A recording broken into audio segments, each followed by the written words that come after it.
김진의 돌직구쇼에 오신 여러분 반갑습니다. 김진입니다. 저는 오늘도 이곳 광화문 청계광장에 나와 있습니다. 이미선 헌법재판관 후보자의 정말로 억소리 나는 어마어마한 주식 거래가 어제 청문회 내내 뜨거운 감자였습니다. 야당은 물론이거니와 정의당 데스노트에도 올랐고요. 여당 내부에서도 아니 주식이 많아도 너무 많다. 이것은 본업은 주식이고 부업이 판사일 정도다. 라는 깊은 탄식이 여당의 민주당 내부에서 나왔습니다. 잠시 후에 청문회 주요 장면 한번 보실 거고요. 과연 통과될 수 있을 건가 그 이야기 한번 나눠보겠습니다. 주식이 많아도 너무 많거든요. 저는 비가 오나 눈이 오나 매일 아침 이곳에서 여러분을 기다리겠습니다. 김지의 돌직구쇼 지금 라이브로 시작합니다. 잠깐만요.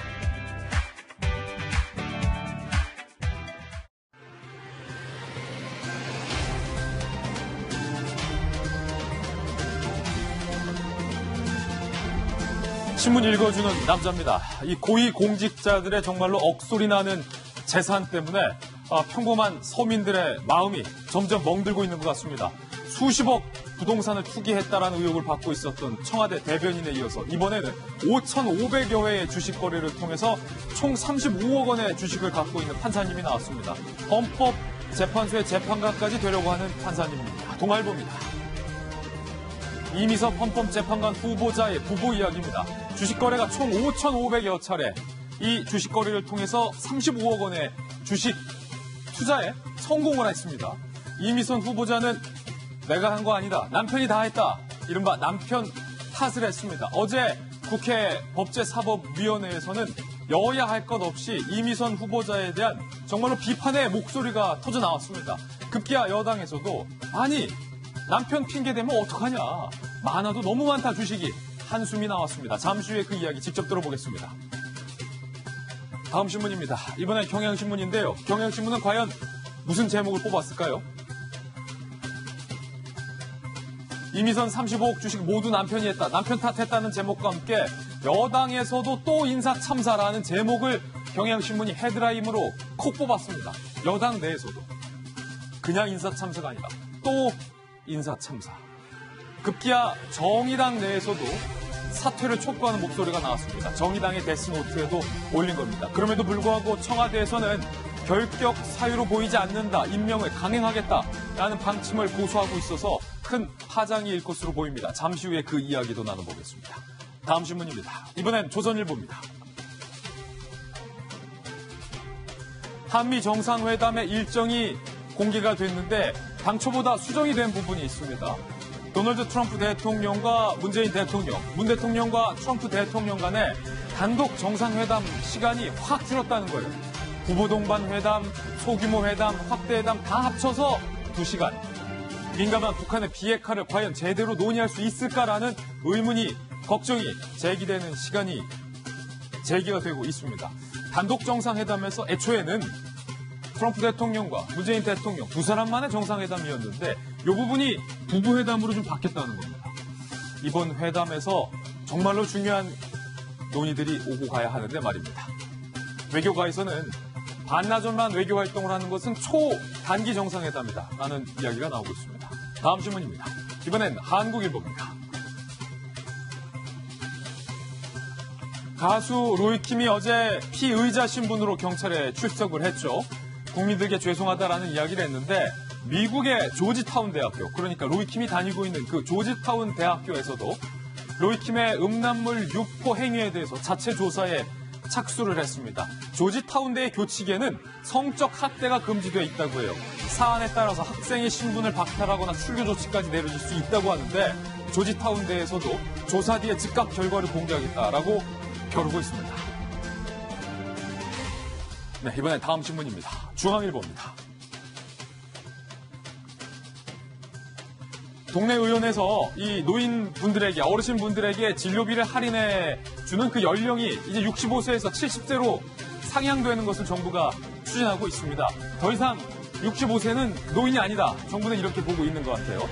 노인 외래 정액제로 지금까지 깎아준 진료비가 2018년 한 해에만 4,696억 원이 된다고 합니다. 사실은 작년에 속하는데 이렇게나 많이 깎아주는 게 정부로서는 좀 부담이 된다는 거죠. 앞으로는 65세가 아니라 70세부터 15,000원 이하의 동네 병원 진료비가 나왔을 경우에는 본인이 1,500원만 부담하는 이른바 1,500원 병원비 혜택이 70세 이상부터 주어질 것으로 보입니다. 네, 다음 신문입니다. 이번엔 한겨레 신문입니다. 여러분은 지금 인류 처음으로 블랙홀의 모습을 두 눈으로 보고 계십니다. 사진 한번 크게 보시죠. 지금까지 인류가 블랙홀의 모습을 실제 사진으로 본 것은 이번이 처음입니다. 여태까지 본 적이 없었다는 겁니다. 지금 빨간 빛 한가운데 까만 부분 보이시죠? 그게 바로 블랙홀입니다. 빛까지 빨아들이고 있는 모습을 고성능의 천체 망원경으로, 위성 망원경으로 촬영을 한 모습입니다. 이 블랙홀은 지구에서 5,500만 광년 떨어진 처녀자리 은하단의 초대 질량 블랙홀. 이름도 어렵네요. 라는 사진입니다. 지금까지 신문 읽어주는 남자였습니다. 네, 오늘 아침 저와 함께 등판한 등판 선수부터 소개를 해드리겠습니다. 저희 돌직구쇼 전담 변호사의 오늘은 노영희 변호사님 모셨고요. 서울시 정무부시장을 역임한 민주당의 김영주 의원, 그리고 여가부 장관과 청와대 대변인을 역임한 김희정 전 장관, 채널A의 베테랑 현장 기자 박수현 기자와 돌직구쇼의 시그니처 김배민 박사님 나왔습니다. 어서 오세요. 반갑습니다. 네, 오늘의 키워드 3가지도 공개를 하겠습니다. 함께 보시죠. 첫 번째 키워드는요, 이 부업. 이미선 헌재재판관 후보자의 사진 옆에 부업. 본업이 무엇이냐? 어제 청문회장에서도 이런 날카로운 질문들이 있었습니다. 그리고 박유춘 씨의 사진과 함께 피의자. 그리고 김의겸 전 대변인의 사진 옆에 퇴거라는 키워드가 나왔습니다. 부업, 피의자, 퇴거. 어떤 이야기인지 오늘 상세하게 하나하나씩 전해드리도록 하겠습니다. 이제 돌직구쇼 오늘 탑뉴스로 문을 열겠습니다.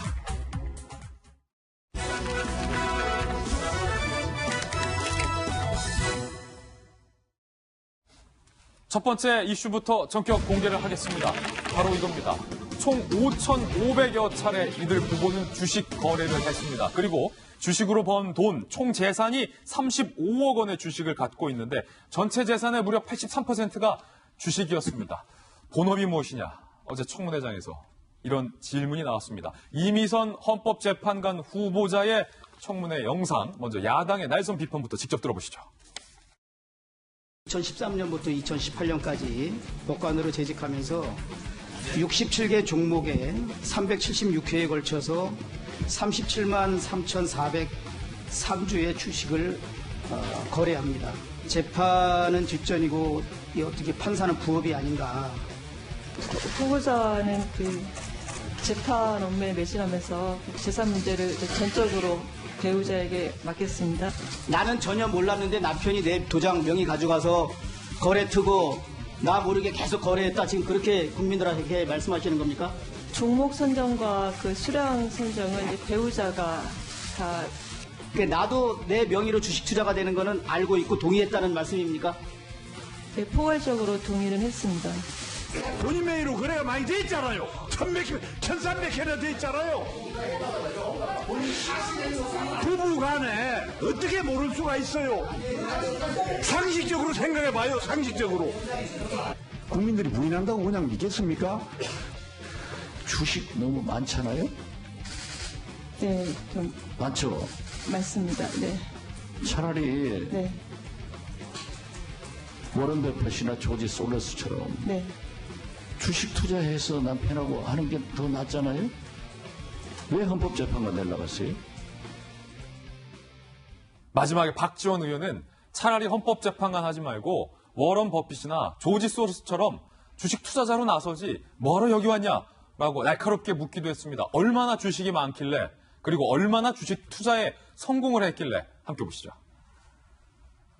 2004년에 이미선 헌법재판 후보자의 부부가 2억 9천만 원으로 2004년에 주식 이른바 투자를 시작했습니다. 그런데 2019년에 이 2억 얼마로 시작한 주식이 현재 42억 6천만 원 규모로 불어났다는 거죠. 전 재산의 83%가 무려 다 주식인데 그 주식이 얼마치냐? 35억 4,887만 원의 주식을 보유하고 있고 지금까지 이들 부부가 주식을 사고 팔고 했던 거래는 5,500여 차례에 이릅니다. 그렇기 때문에 박지원 의원이 헌법재판관 하지 말고 워렌 버핏을 해라 라고 지적을 한 건데 어제 청문회장에서 김희정 장관님, 이미선 후보자가 나는 몰라요. 다 남편이 했어요. 이른바 남편 탓을 해서 여야 모두 비판이 나왔죠? 정말 얼마 전에 들었던 얘기랑 굉장히 비슷하죠. 언제요? 김우겸 대변인이 나도 몰랐다, 부인이 다 했다. 아내 탓. 네, 그렇게 했는데 알고 보니 본인의 고등학교 후배가 지점장으로 있는 은행에 가서, 그러니까 본인이 사실상 연계가 된 은행에서 돈을 빌린 적이 있지 않습니까? 이번에도 마찬가지입니다. 왜냐하면 그 고위공직자시거든요. 예. 그 말은 매년 이제 재산 공개를 하고 있었다는 얘기입니다. 그러니까 전혀 이번에 후보가 돼서 처음으로 이걸 알게 된 게 아니라 이미 그렇게 남편이 하고 있다라는 사실을 충분히 인지할 수 있는 세월을 몇 년 살았다는 거죠. 그리고 예. 또 하나는 남편이 그러면 이제 주식 투자 전문가냐?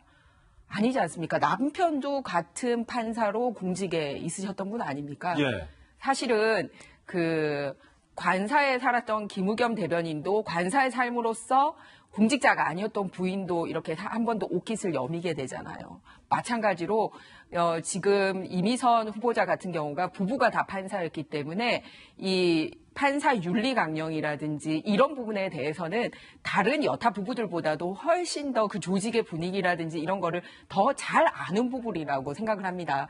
그런데 완전히 제3지대에 있었던 사람도 아니고 같은 공직에 있었던 남편 핑계를 대고 예. 또 재산 공개도 매년 했었는데 이렇게 한다? 앞으로 이런 분이 얼마만큼 자기 책임과 자기 의지를 가지고 우리 대한민국의 헌법에 대해서 판단을 할 수 있는 자리에 맞겠는지, 예. 어떻게 남편 탓하는 사람에게 우리 대한민국의 헌법에 대해서 해석을 맡길 수 있겠는지 예. 그런 생각이 들었습니다. 야, 이 세상의 모든 남편들이 부인들로부터 지탄을 받고 있다고요. 자기는 주식 투자 안 하고 뭐 했냐. 라는 얘기까지 나오고 있다고 합니다. 여당 내에서도 급기야 깊은 탄식이 나왔습니다. 저희 돌직구쇼 멤버인 조홍천 의원도 어제 지지를 했습니다. 들어보시죠. 저도 검사 생활을 했는데 검사가 될 때 공무원은 주식을 해서는 안 된다고 배웠습니다. 국가나 기업의 여러 가지 일반인들이 접하기 힘든 정보를 알 수도 있다는 생각을 많이 합니다. 때문에 판검사가 주식을 해서는 안 된다. 그러면 국민들의 신뢰를 잃는다고 배웠는데 공직자로서 그동안 부끄러움이 없는 삶을 살려고 많이 노력을 했는데 그런 지적을 받고 많이 반성을 했습니다. 우선 주식 중에 과반 이상, 재산 중에 과반 이상을 주식 투자를 했습니다. 네. 이건 왜 그렇습니까? 먼저 그 후보자가 재판 업무에만 매진해 오면서 그 재산 문제를 전적으로 배우자에게 그러니까 속칭 몰빵을 한다는 그런 얘기를 할 수 있을 정도로 투자를 많이 해요. 네. 그 이유는 뭐죠? 배우자는 이제 기업의 성장 가능성을 중시를 해서 부동산에 대해서는 잘 모르고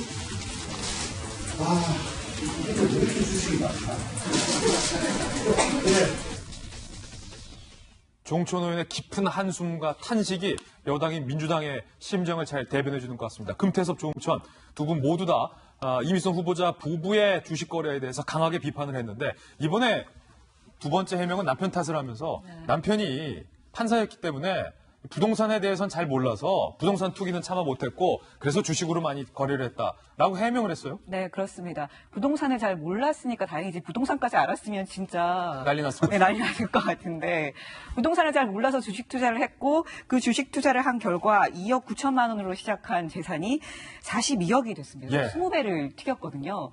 그래서 저희가 어제 이렇게 친구들끼리 그런 얘기를 했어요. 예.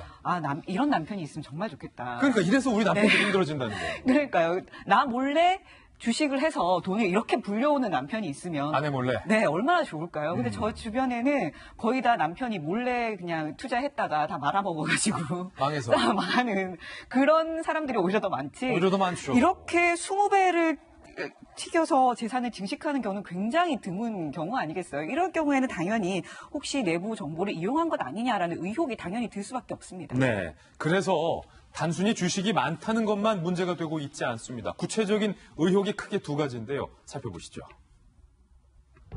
자, 이미선 후보자 부부가 과거에 맡았던 재판을 봤더니 그 재판 케이스 중에 본인이 보유하고 있는 주식과 관련된 회사의 재판을 맡은 경우도 있다는 의혹이 제기되고 있습니다. 의혹 1. 비상장사 내부 정보를 활용한 투자. 뭐가 잘 될 것 같다라는 내부 정보를 알고 투자를 한 건 아니냐. 그렇기 때문에 2억 갖고 얼마요? 40몇 억이요? 42억. 42억까지 된 거 아니냐. 상장설 관련 주식 24억 6천만 원을 사전에 미리 매입을 했다는 거예요. 이게 어떻게 상장될지 알고, 상장돼서 대박 날 줄 어떻게 알고 24억 6천만 원을 조홍천 의원 조금 전에 얘기했던 것처럼 소위 몰빵을 할 수 있었느냐라는 의혹. 첫 번째. 의혹 2. 재판 관련 회사에 투자했다. 관련 주식 17억 원을 보유한 상태에서 그 회사와 관계돼 있는 재판을 본인이 직접 했다라는 거예요. 노영희 변호사님, 문제 있습니까? 문제 없습니까? 우선 이제 헌법재판소 재판관 후보자로 사실 저분이 지금 청문회에 나선 거 아니겠습니까? 그래서 그 재판관 후보자로서의 자질이 있느냐 없느냐가 사실은 먼저 중요하게 얘기가 돼야 됩니다. 근데 그 이미선 후보자 같은 경우는 연수원 26기인데 부산대 나오셨는데 대법원 재판연구관까지 하셨고 그리고 그 여성 인권하고 노동자 관련 인권에 좀 관심을 많이 가졌던 분으로 알려져 있어요. 그리고 특히 그 유아 성추행범 관련해서는 아무리 부모하고 합의를 했다 하더라도 그것으로 인해서 잘못됐던 것들이 뭐 용서될 수 없다 이런 판례를 남겨서 현실적으로 그 성폭력과 관련된 그 여성 단체에서 상당히 존경받는 재판사로 이제 이름을 날리기도 했습니다. 예. 그러니까 아마도 제가 봤을 때는 재판과 관련된 여러 가지 능력에서는 어느 정도 검증이 다 됐고 그건 인정을 받은 걸로 보여요. 다만 문제는 그와 관련해서 이 주식을 보유한 과정에서 혹시라도 있었을지도 모르는 저런 종류의 좀 안 좋은 것들이 정말 있냐 없냐 이게 이제 문제일 텐데요. 지금 문제는 원래 재산이 2억 9천에다가 42억 얼마가 된 것은 주식 때문만은 아니에요. 본인의 남편이 판사 하다가 변호사를 하면서 중간에 돈을 많이 벌었어요. 그래서 사실은 돈이 좀 늘어난 부분이 하나가 있는 것이고. 그래서 주식에 더 많이 투자한 부분. 네, 뭐 그런 것도 있고요. 또 하나는 사실은 이미선 후보자만 재판을 담당한 게 아니라 남편도 사실은 이 관련된 회사의 재판을 담당한 적이 있었어요. 그래서 혹시 그 과정에서 뭔가 좀 알게 됐던 게 아닌가라는 의심이 좀 하나 있고. 어떤 내부 정보를. 네, 또 하나는 그 본인이 특허법원에 사실은 그 남편이 있었기 때문에 이 지금 문제가 되는 회사들이 전부 다 코스닥 상장되는 그 계열사의 주식을 가지고 있는 회사들이기도 하고 또 더 중요한 건 특허 침해와 관련된 여러 가지 것들을 가지고 있어요. 물론 본인이 맡았던 재판은 그런 건 아니었습니다만은 그러다 보니까 이게 개인정보를 혹시 이용한 건 아니냐라는 의심을 사실 할 수밖에 없고 또 하나는 특히 이제 이테크 건설이라고 하는 회사가 2,700억짜리 계약을 체결하기 바로 직전에 그 회사 주식 6억 원어치를 사실은 매수한 상황이 있어서 그렇게 과감한 투자를 한다는 것은 기본적으로는 정보가 있지 않고서는 불가능하다라고 하는 일반적인 생각이거든요. 그러니까 이런 여러 가지 것들을 보자면 재판과 관련된 능력은 인정되지만 나머지 것들에 대해서는 조금 좀 주의가 좀 더 필요하지 않았었을까라고 하는 좀 그런 생각을 좀 합니다. 특히 이우정 후보자에 대해서 헌법재판소 재판관 후보자 올렸다가 작년에 2017년도였나요? 낙마시킨 경험이 있는 여당 입장에서는 좀 더 신중했어야 되는 게 아닌가 생각이 듭니다. 그때와 지금 사실은 비슷한 경우다라는 건데 과연 이번에 정의당의 입장은 어떨까요? 정의당의 데스노트에 오른 사람들은 대거 낙마를 했는데 정의당이 데스노트에 올렸어요. 결국에. 정의당 이 정도 주식 투자 거래할 정도면 본업에 충실할 수 없다. 청와대의 인사검증 시스템에 심각한 적신호가 펴졌다. 조속한 조치가 있어야 한다라는 입장인데 김영주 의원님 24억 6천만 원을 상장도 안 된 주식에 투자한다는 것은 정말이지 과감한 배짱과 배팅과 미래를 내다보는 안목과 판단력과 자신감과 능력이 있지 않으면 불가능하거나 아니면 확실한 정보가 있거나 이런 것도 다 없어도 둘 중에 하나잖아요. 사실은 이제 뭐 남편이 했을 수도 있고 본인이 했을 수도 있고 그런 부분들이 이제 문제가 됩니다. 특히 이제 본인보다는 남편이 이제 변호사로 있으면서 특허와 관련된 어떤 수임을 하면서 그 정보로 통해 가지고 비상장 내부 정보를 활용해서 하여튼 24억 6천만 원에 매입을 했다라고 만약 한다면 그것은 일정한 법적인 문제도 되는 거죠. 기소가 될 수 있는 부분이 될 수도 있습니다. 기소도 될 수 있다. 예. 그 비슷한 사례가 2017년 8월에 있었던 이우정 헌법재판관 후보자 역시 마찬가지인데요. 당시에 말하자면 내추럴 엔도틱이라고 하는 회사에다가 한 비상장을 상장시켜서 한 5억 이상을 이익을 본. 그 뒤에 말하자면 주가는 떨어졌습니다만 그런 사건으로 인해서 본인은 낙마할 뿐만 아니라 기소된 경우도 있었거든요. 이제 이런 부분들이 바로 유사한 이제 그렇게 이제 되기 때문에 정의당 또한 이 정도면 5,500회라고 한 중에 자기가 뭐 불과 몇백 회 일지라도 이런 정도의 재산이 증식되는 과정이었다면 정상적으로 헌법재판관으로서 충실한 활동을 하기는 어렵다. 예. 이렇게 판단하고 이런 정도라면 이렇게 아무리 이제 청와대 입장에서 이런 거 있을 겁니다. 아마 지금 현재 헌법재판관 8명이 서울대가 7명, 성균관대 1명, 남성이 6명, 여성이 2명입니다. 따라서 말하자면 가급적이면 여성, 또 가급적이면 어떤 진보 성향, 가급적이면 지방대 출신의 충실한 내실 있는 말하자면 헌법재판관 후보를 찾다 보니까 이런 후보를 만나게 될 것 같은데요. 실제 그러다 보니까 이제 그런 논리를 짜무치다 보니까 이런 부분에 대해서 이 자본주의 사회에서 주식도 할 수 있다 이렇게 궁핍한 변명을 하게 되는 그 처지에 놓이지 않았느냐 그런 생각이 듭니다. 그럼 여기서 청와대 입장은 과연 어떨까요? 이런 의혹이 제기됐는데 청와대 입장은 이렇습니다. 지명하지 못할 정도로 중대한 결격 사유가 있다고 보기는 어렵다. 그러니까 쉽게 말하면 이게 뭐가 문제냐. 임명 강행하겠다라는 건데 김 박사님. 네, 도덕성이나 이 실력보다는 사실상 코드가 더 중요하다고 볼 수밖에 없는 건데요. 남편은 우리법 연구회, 본인은 국제인권법 연구회 이런 측면으로 바라봐서 헌법재판소의 진보 성향의 판사들을 반드시 임명하겠다라고 하는 청와대의 의지가 필요했던 것이 아니냐라는 생각이 드는데 방금 전에 우리가 정의당의 데스노트에서 본 것처럼 사실상 국민의 상식의 기준에서 본다라면 심각한 문제가 아닐 수 없는 거죠. 예. 한 가지만 말씀드리면요. 우리 대한민국 국민들 주식 참 많이 하십니다. 그리고 그 주식을 하는 과정 속에서 본인이 가지고 있는 재산의 80% 넘게 주식하고 있는 분이 계시면 손 한번 들어봤으면 좋겠어요. 그러니까 주식을 하더라도 주식은 위험성을 기반한 하이리스크, 하이리턴의 투자 방식이기 때문에 여기에 대해서 내가 가진 전 재산을 소위 말해서 모두 올인할 정도라면 충분한 사전 정보가 있지 않고서는 사실 불가능할 겁니다. 그리고 조금 전에 비상의장 회사 얘기를 했는데 비상의장 회사에 투자한 것이 아니라 그 비상의장 회사의 최대 주주인 이테크건설과 삼광글라스라고 하는 회사에 투자한 겁니다. 근데 결국은 이 회사가 나중에 상장이 된다는 소식이 알려지게 되면 당연히 이 회사에 대한 주식 가치는 급등할 수밖에 없는 거죠. 특히나 이 본인이 판사로서 이러한 관련된 회사로서의 재판을 담당하고 있는 과정 속에서 충분히 어떤 경로든지 간에 정보를 입수할 수 있다고 국민들이 오해할 수 있는 소지가 있다면 한 가지, 두 가지 행동에도 굉장히 조심해야 됨에도 불구하고 이런 행동을 했다는 것 믿기가 어렵고요. 마지막 한마디 말씀드리고 싶은 건 헌법재판소의 판결이라고 하는 건 우리 사회의 근간을 흔들 정도로 굉장히 중요한 판결들을 내리게 됩니다. 앞으로 개성공단에 대해서 박근혜 정부의 폐쇄 조치를 했던 부분들이 헌법으로 정당한가 아닌가에 대한 부분부터 굉장히 많은 부분의 헌법재판소 판결이 기다리고 있는데요.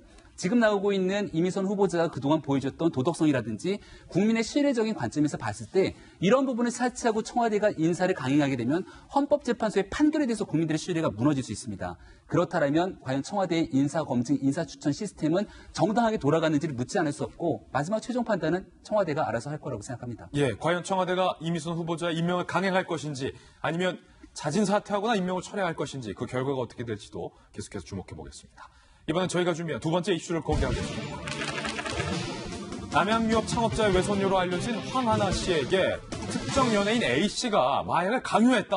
황하나는 경찰 조사에서 이렇게 이야기를 했습니다. 그런데 그 연예인 A가 박유천인 것으로 알려졌습니다.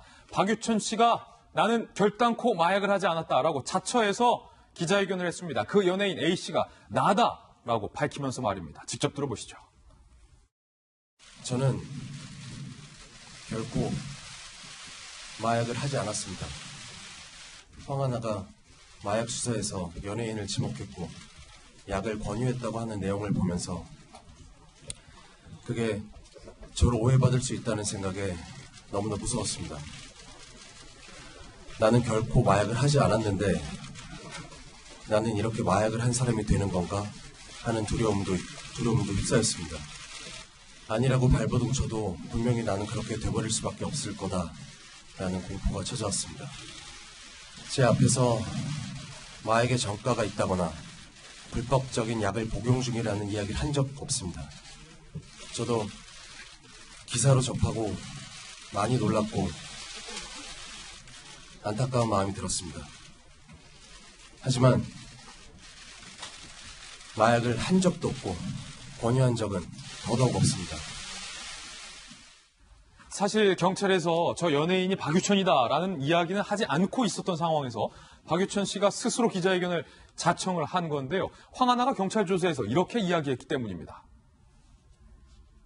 2015년 처음 필로폰을 투약하고 끊었지만 지난해 박유천 권유로 다시 마약을 하게 됐다라고 경찰 조사에서 이야기를 했다는 거예요. 지금까지는 경찰에서 박유천이라는 이름 대신에 A씨 권유로라고 보도가 됐던 터에 박유천 씨가 그 A 나다. 하지만 이 말은 사실이 아니다. 그러니까 노영희 변호사님. 지금 박유천의 이 기자회견에도 불구하고 경찰은 박유천 씨를 피의자 신분으로 입건을 한 상황인데 억울하다라는 거죠, 이 시점을. 그러니까 피의자로 입건했다는 것의 의미가 뭔지를 우리가 알아야 되는데 예. 그거는 강제 수사를 할 수 있고 하고 있다라고 하는 의미입니다. 이미 수사를 하고 있다. 네, 여기서 말하는 강제 수사라고 하는 것은 연예인 A씨로부터 마약을 강요받았고 내가 잠들 때도 투약받았다라고 얘기를 지난번에 했어요. 주사를 맞았다고.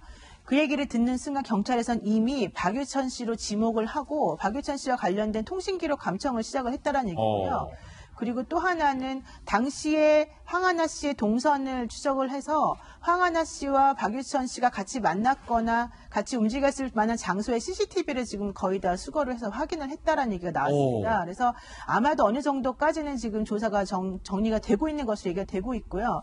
황하나 씨 같은 경우는 2017년 4월에 박유천 씨하고 교제설이 이제 공개적으로 나왔고요. 그러면서 그해 가을에 결혼하겠다고 했다가 2번 정도 이제 연기하고 결과적으로 2018년 초에는 결별했는데 예. 아마 그 과정 중에서 2016년도에 그 여성 4명이 박유천 씨를 성폭력 관련 혐의로 고소한 게 이제 그 황하나 씨만이 유일하게 본인을 믿어준 사람이었다라고 하는 거 더 연결되는 얘기였거든요. 그래서 그 박유천 씨 주장은 그때 자기를 믿어준 유일한 사람이었기 때문에 황하나 씨에게 끌려다닐 수밖에 없었다라고 하는 게 지금 주장이에요. 그래서 예. 양쪽 주장이 너무 달라서 지금 누구 말이 맞는지를 경찰이 예의주시하면서 면밀하게 조사를 이미 했습니다. 그러고 더 중요한 거는 지금 그 분석을 통해서 보면은 어느 정도 어떤 동선이 나오는 게 있고 특히 문제가 되는 게 뭐냐면 당시 둘이서 같이 사귀었잖아요. 예.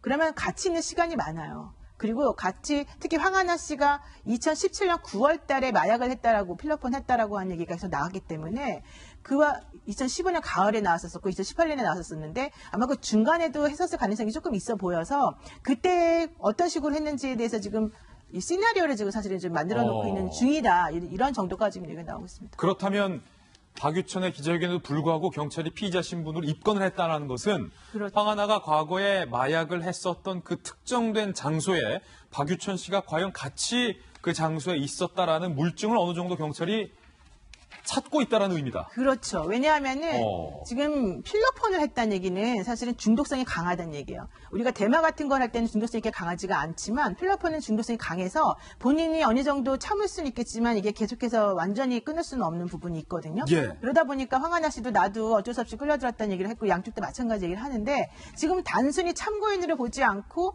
피의자를 입건했다는 거는 경찰이 그냥 입건하진 않아요.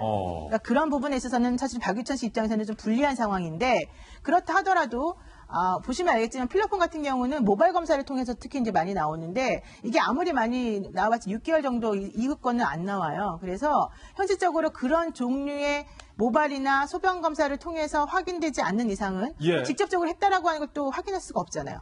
그러니까 예를 들면 누군가한테 돈을 입금해서 뭐 구입했다라는 얘기가 나온다 하더라도 실제 그것하고 직접 투약한 거하고는 또 별개 문제거든요. 그러니까 아마 이제 그런 여러 가지 것들을 지금 변호사하고 얘기하고 있는 중이 아닐까 생각이 듭니다. 그러니까 황하나든 박유천이든 그 누구의 말도 현재 전적으로 신뢰할 수 없는 상황이다. 그렇죠. 바로 그거죠. 경찰은 둘의 말 둘 다 의심을 하고 수사를 하고 있는 상황인데 박유천 씨는 여기에 더 나아가서 황하나에게 지속적인 협박에 시달렸다라고 주장을 했습니다. 그 부분도 들어보시죠.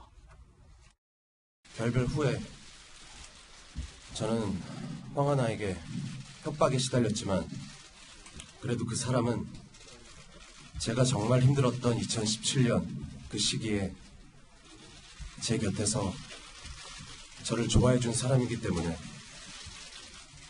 책임감이 있었고 미안한 마음이 컸습니다.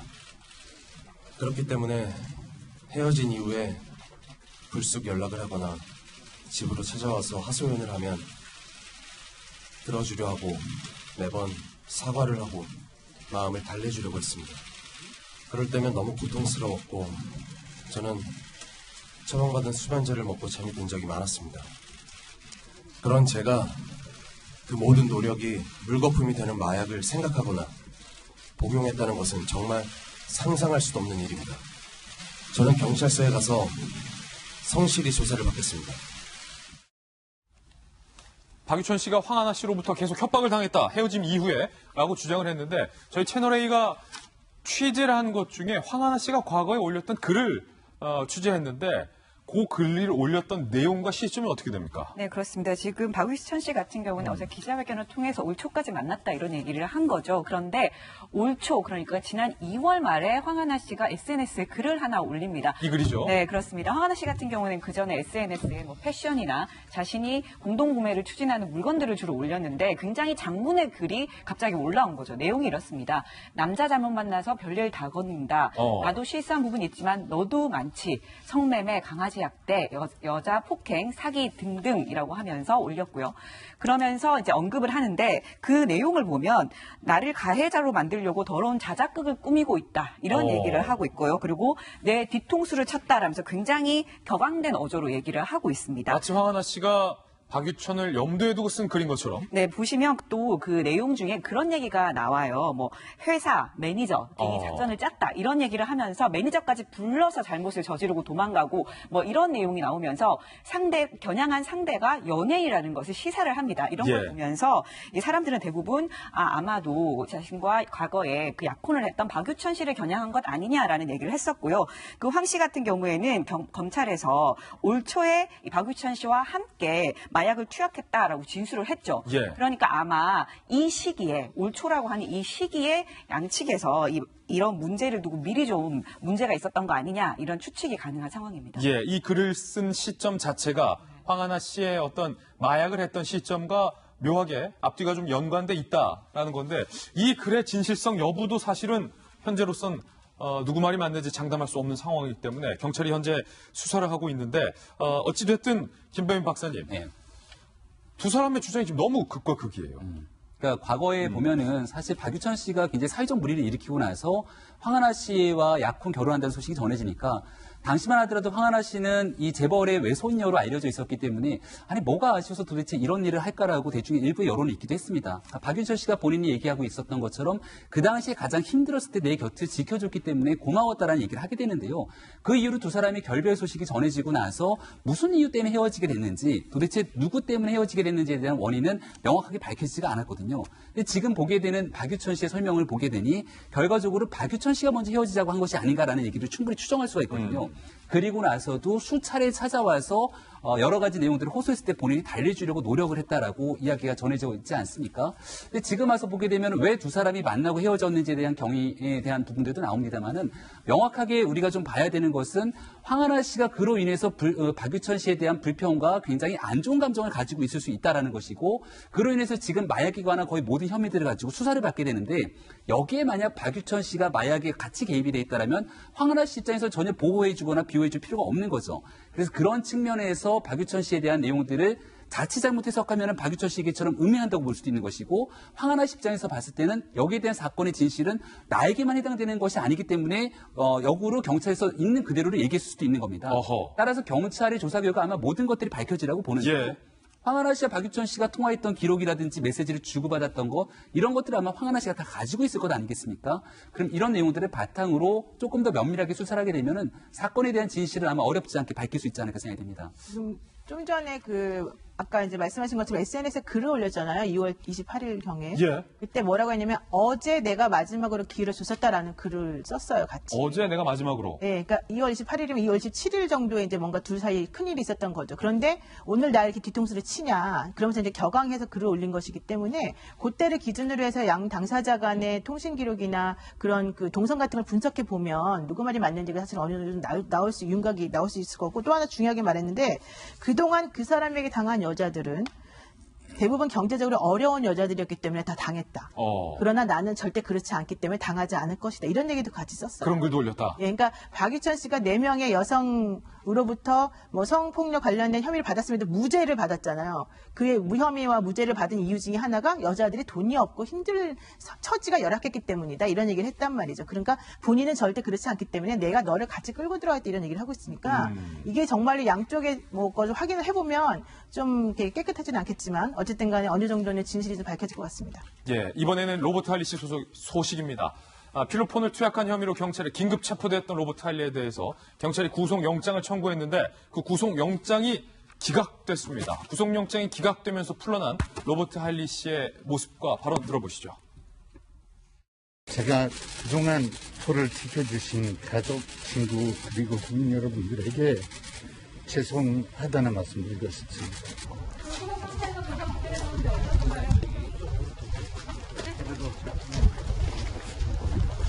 혹시 뭐 같이 투약하신 분 계신가요? 불구속 상태에서 조사받고 죄송합니다. 혹시 함께 투약하신 분 계신가요? 과거에 투약하신 거에 대해서 혐의 부인하시는 건가요?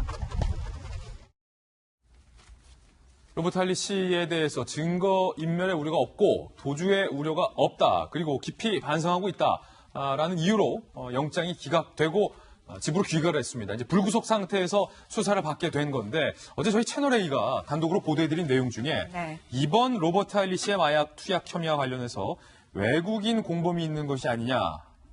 그리고 경찰이 이 부분을 CCTV 영상으로 확인 중이다라는 내용을 보도해드렸는데 과거 마약을 했었다라는 의혹과 관련돼서도 공범이 있다라는 주장이 제기됐어요. 네, 그렇습니다. 이 로버트 할리 씨가 이번에 이 긴급 체포되기 전에도 두 차례 이 마약과 관련해서 수사를 받은 것이 밝혀졌는데요. 지난해에 수사받은 것과 관련해서 이 로버트 할리 씨가 경기도 안양경찰서에서 수사를 받게 됩니다. 이 받게 된 것이 바로 마약 사범을 한 명을 이제 경찰에서 조사를 하게 되는데요. 이 수사 과정에서 이 마약 사범이 이런 얘기를 합니다. 로버트 할리 씨와 연인 관계고 그리고 함께 마약을 했다라고 진술을 하게 돼요. 그러나 경찰에서는 로버트 할리 씨를 공범으로 보고 이제 조사를 하게 되는데 당시에 이 할 씨 자택에 두 사람이 함께 들어가는 모습이 CCTV에 찍히기도 했거든요. 그런 모습까지 확인한 다음에 경찰이 조사를 했지만 당시에 로버트 할리 씨가 다 제모를 하고 나타나서 마약을 했는지 여부가 확인이 되지 않아서 무혐의 처분을 받은 적이 있었죠. 어제 저희가 전해드린 것처럼 저희가 어제 그 로버트 할리 씨가 그 현금 인출기에서 무통장 입금을 할 때 옆에 서 있던 외국인 한 명이 있었다라고 얘기를 했는데요. 이 로버트 할리 씨는 현재 이 사람이 지인이다라고 얘기를 하고요. 공범 여부에 대해서는 얘기하지 않고 있는 상황인데요. 경찰은 이 사람을 공범으로 보고 계속 수사를 진행하고 있습니다. 그렇군요. 이 로버트 할리 씨의 마약 투약 혐의의 불똥이 로버트 할리 씨가 설립한 광주 외국인 학교로 튀고 있습니다. 김영주 의원님, 지금 저희들이 취재를 해보니까 광주 외국인 학교가 로버트 할리 씨가 1996년에 설립했는데 뭐 확인되는 내용에 따르면 그 학교 소속의 교사가 뭐 대마초를 밀수한 혐의로 구속이 됐기도 했고 또 아동 성추행 혐의로 국제 수배된 용의자가 교사를 군무했었던 적도 있었던 게 나왔어요. 예, 그렇습니다. 사실 96년에 설립됐지만 공식화된 건 2000년도고요. 실제적으로 총 사업비가 한 80억인데 한 20억 이상이 국비와 시비로 이렇게 들어갑니다. 실제로 보면 이 외국인 학교는 교육부 담당이 아니고 과거로 보면 우리로 보면 산업통상자원부 담당이요. 우리나라가 여전히 외국인 학교는 설립할 때 외국이 투자한다는 그런 전제로 하기 때문에 서울시 같은 경우도 실제로 경제통상진흥실에서 외국인 학교를 담당하고 있습니다. 그러다 보니까 1년에 한 번씩 형식적으로 교육청이 말하자면 조사를 하고 있고 가령 이제 수원 외국인 고등학교에서 2011년에 당시 지식경제부가 감사를 나왔을 때도 이 광주 외국인 학교는 감사받지 않았습니다. 아하. 그렇기 때문에 현재의 말하자면 내부 규정, 전체 학생 중에서 내국인이 30% 미만이어야 된다. 혹은 뭐 전체 인가된 숫자의 재학생이 몇 명이어야 된다. 지금 10분의 1도 안 되는데도 불구하고 취소할 수도 없고 어떤 개인 공식적으로는 각종 학교 이사장 이렇게 명명되어 있습니다만은 실질적으로 로버트 할리 개인 소유가 되어 있거든요. 여러 가지 지금 솔직히 얘기하면 외국인 학교는 지혜 법권 지역이다 이렇게 볼 수 있습니다. 그렇기 때문에 말하자면 교사를 뽑는 것, 즉 국제적으로 수배 대상자가 교사가 되기도 하고 공식적으로 교사인 사람이 1.2kg에 해당되는 대마를 수입하는 이런 상태에 있어서도 불구하고 학교 자체가 징계 내리지 않으면 교육부가 그 학교에 대한 징계도 내릴 수 없는 그런 처지에 놓여 있습니다. 그래서 국제 수배됐다는 게 이제 인터폴의 수배가 됐다라고 소위 예, 그런 사람 자체를 교사로 받아들이더라도 전혀 교육부가 징계를 내릴 수 없는 게 현 시점이기 때문에 이제는 더 이상 이런 어떤 외국인 학교의 부분을 과거에 우리가 외국으로부터 투자받을 시대의 그 과거 패러다임에 묶여 있는 거 아닙니까? 가령 제가 서울시에 있을 때도 몽고 외국인 학교는 인가가 안 돼요. 몽고라는 나라가 우리나라에 투자할 수 없지 않습니까? 예. 그런 어떤 문제가 있기 때문에 실제적으로 다시 한번 큰 틀에서 외국인 학교에 대한 법 제도는 좀 큰 손질이 필요하지 않냐 그렇게 생각이 듭니다. 예, 그런가 하면 마약은 아니지만 음란물 사진 한 장을 단톡방에 이른바 유포했다라는 혐의를 받고 있는 가수 로이킴이 경찰에 출석을 했습니다. 그런데 로이킴이 다니는 학교에서조차 지금 로이킴이 위기에 처했다는 이야기가 나오고 있습니다. 일단 로이킴의 이야기부터 직접 들어보시죠. 음란물 유포한 혐의 인정하십니까? 제일 먼저 저를 또 응원해주시고 아껴주셨던 팬분들 그리고 가족분들 그리고 국민 여러분께 실명 끼쳐드린 점 진심으로 죄송합니다. 진실되게 또 성실히 조사 잘 받고 나오겠습니다. 죄송합니다. 올린 음란물 본인이 직접 촬영하신 건가요? 음란물 유포 불법인 거 모르셨습니까? 대화방에서 마약류 지칭하는 은어 사용했다고 하는데 사실 맞나요? 마약 검사 응하신 바 있습니까?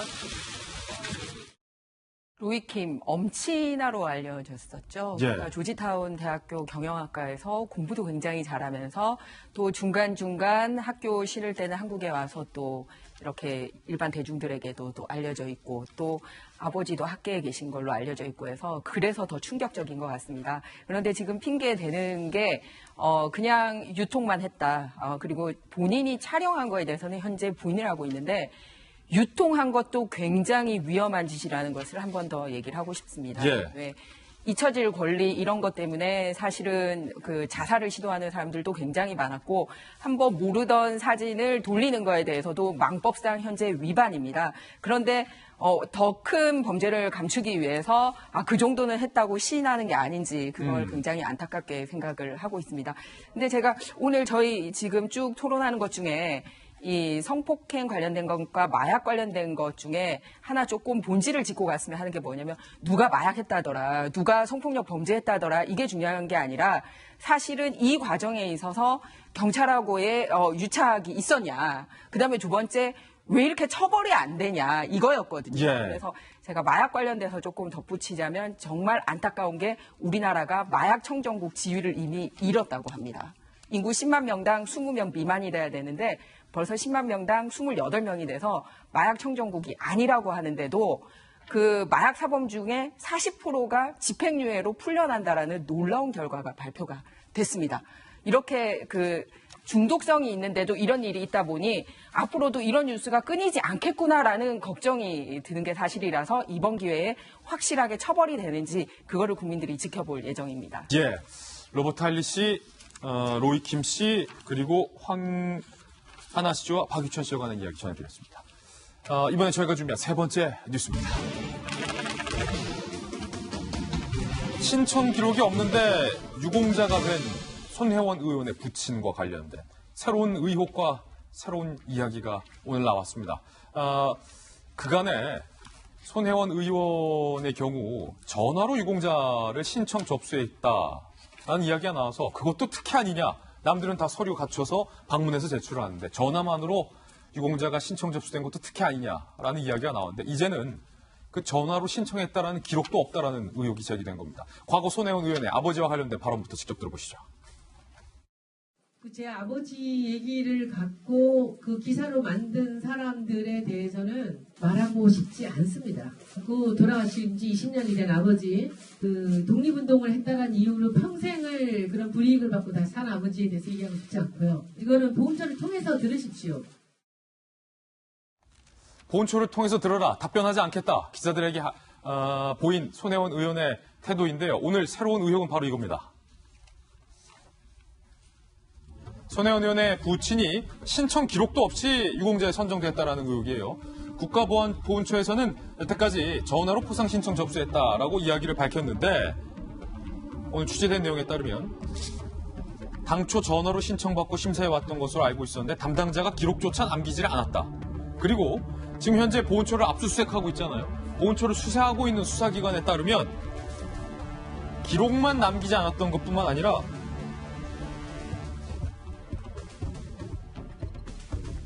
기억도 안 난다라고 이야기를 하고 있다는 거예요. 김정 장관이. 아니, 그 말인즉슨 신청한 기록도 없고 신청한 것 같지도 않은데 유공자로 선정이 됐다. 이 가능한가요? 불가능하죠. 네, 그런데 그런 불가능한 일이 대한민국 보훈처에서 일어나고 있어서 정말 오늘 우리 대한민국 임시정부 100주년 기념일 정말 이 나라를 위해서 돌아가신 분들이 통탄할 그런 일이지 않나라는 생각이 듭니다. 뭐냐면은 사실 이 두 가지 문제점이 있는데요. 하나는 이제 그 항일 운동을 했지만 이제 정부 수립 전에 사회주의 활동을 한 분에 대해서도 소위 서운이 가능한지 아닌지를 용역을 맡겼다라고 했어요. 그래서 그 용역 결과 이런 분들도 신청할 수 있게 됐다라고 얘기했는데 이 용역도 원래 용역 수주할 때 그 사회주의 경력자를 넣을 수 있느냐 아니냐를 목적으로 한 용역이 아니었었습니다. 그러니까 그걸로 국가 예산이 배정된 게 아니라 일제에 의해서 부당한 재판을 받았는지 혹시 3.1 운동 때문에 학교에 잘리고 해서 기록이 남겨져 있지 않았는지 이런 사람을 한번 보훈처가 살펴보자라고 해서 용역을 맡겼는데 처음에 맡겼던 용역과 달리 결과물에는 은근슬쩍 한 줄이 끼어 들어와요. 그러니까 미군정 시대에 사회주의 활동한 사람도 이 서운 대상자의 재검토할 수 있는 것처럼 이 과정에서도 문제가 있고요. 그리고 두 번째는 보통의 서운 신청도 전화로 하는 것도 사실은 불법 탈법이다라는 얘기가 있었어요. 예. 다른 분들은 그 새로운 기준에 맞게 새로 서류 다 떼와가지고 본인이 직접 보훈처에 찾아와서 해야 되는데 유일하게 그렇게 하지 않고 전화로 신청했다라고 얘기한 사람이 손혜원 의원이었었거든요. 그런데 그마저도 없었다라는 겁니다. 그 말은 보훈처장님이 알아서 신청도 안 왔는데 척척 자격도 안 되는 사람을 해줬나? 진피우진 처장 관련돼서 여러 가지 얘기가 나오고 있는데 몇 월 며칠 누가 어떤 전화를 받아서 어떤 심사 결과를 거쳤는지 분명히 자료가 있지 않는 이상은 이것 또한 보훈처의 불법 탈법이기 때문에 분명히 국민들에게 밝혀야 할 것입니다. 지금 저 아까 CG가 좀 부실하게 나갔는데 좀 더 자세하게 좀 설명을 해드리면 김병민 박사님. 네. 전화로 포상 신청을 접수했다면 반드시 보훈처에는 그 접수 기록이 남아야 되는데 지금 그 접수 기록조차 현재 없다라는 거예요. 네. 그리고 이 점을 이상하게 여긴 검찰이 보훈처 직원에게 현재 강도 높은 수사를 하고 있는데 그 보훈처 직원 담당자 신청을 받는 담당자가 검찰 조사에서 전 잘 기억이 안 난다. 네. 라고 이른바 오리발을 내밀고 있다는 건데. 압수수색한 지 시간이 좀 지났죠. 그러니까 이 내용이 진즉에 사실 나와야 되는데 수사가 너무 진척 속도가 더딘 것 아니냐라는 지적이 나오고 있고요. 확인하는 거 아주 간단한 것 아닌가요? 사실 전화로 신청하는 경우는 전례가 없다고 얘기했지 않습니까?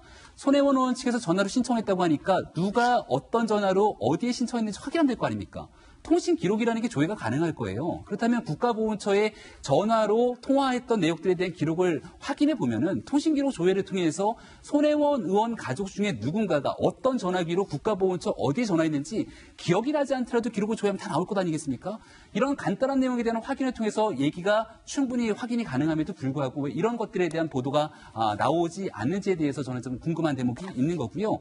압수수색해서 확인을 해보니까 여기에 대한 신청 기록이 없다라고 했으면 지금까지 야당이 제기했던 의혹들의 상당 부분이 신빙성이 꽤나 크다라고 볼 수밖에 없는 것이고 피우진 국가보훈처장은 오히려 국회에 출석해서 전혀 여기에 대해서 전면 부인한 바 있는데 이러한 부분들이 국회에서 과거에 최순실 국정농단 사건에 관련해서 국회에 출석해서 위증해서 처벌받은 전례들이 다 존재하는 것 아니겠습니까? 손혜원 의원도 끝까지 부인하고 있는 상황이지만 여전히 검찰이 출석하거나 해서 명확하게 조사를 받지도 않는 상황입니다. 그러다 보니까 야당은 뭔가 명확하게 정부의 강력한 힘과 연관관계를 가지고 있는 손혜원 의원은 봐주기 수사하는 것 아니냐라고 해서 특검이 필요하다라고 주장하고 있는 건데요. 이쯤 됐으면 손혜원 의원이 직접 검찰이 자진 출석해서 여기에 대한 내용들 명명백백하게 소명할 필요가 있는 것 같고요.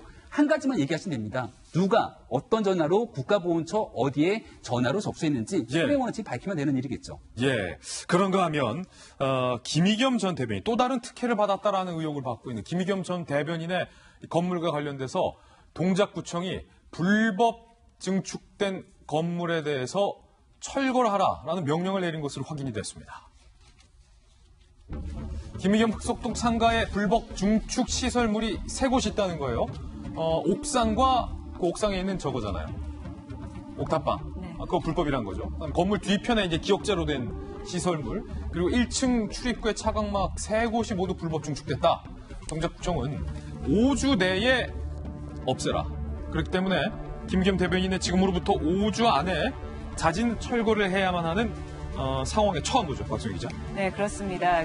지금 보시면 아까 말씀드린 옥탑방, 이 옥탑방이 굉장히 논란이 됐었죠. 은행에서는 이 옥탑방이 1.5평짜리 상가 3개가 들어간다. 그렇기 때문에 이 미래 가치를 보고 우리가 대출을 해줬다. 이런 얘기까지 나왔던 그 옥탑방인데요. 그 옥탑방 일부가 불법 증축물이다라고 동작구청에서 결론을 내렸습니다. 그러면 이 대출, 이거의 미래 가치를 보고 한 대출 자체가 성립이 안 되는 상황이 되는 거죠. 이뿐만이 아니고 그 옆에 패널로 이제 1층 옆에 상가 옆으로 이렇게 들어가는 통로가 있는데요. 이 통로에 이제 패널로 천장을 만들어서 이 생활 공간을 만들었는데 이건 역시 불법 증축물이다 이렇게 얘기를 했고요. 그다음에 지금 보이는 냉면집이랑 있는 그 위에 차양막이 기준보다 1m 높게 설치가 돼 있기 때문에 이것도 불법 증축물이다 이렇게 결론을 내렸습니다. 자, 이렇게 됐으니까 이제 철거를 해야 되는데요. 5주 안에 철거를 해야 합니다. 이 부분은 벌써 아마 동작구청 측에서는 워낙 오래됐기 때문에 3년 전에도 아마 불법 증축이 돼 있었던 상황 같다라고 얘기를 했고요. 그러니까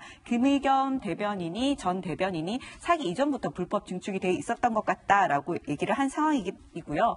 그다음에 이제 불법 증축물을 철거하라라는 명령이 내려지면 5주 안에 다 철거를 해야 합니다. 그렇군요. 동작구청 관계자의 목소리도 한번 직접 들어보시죠.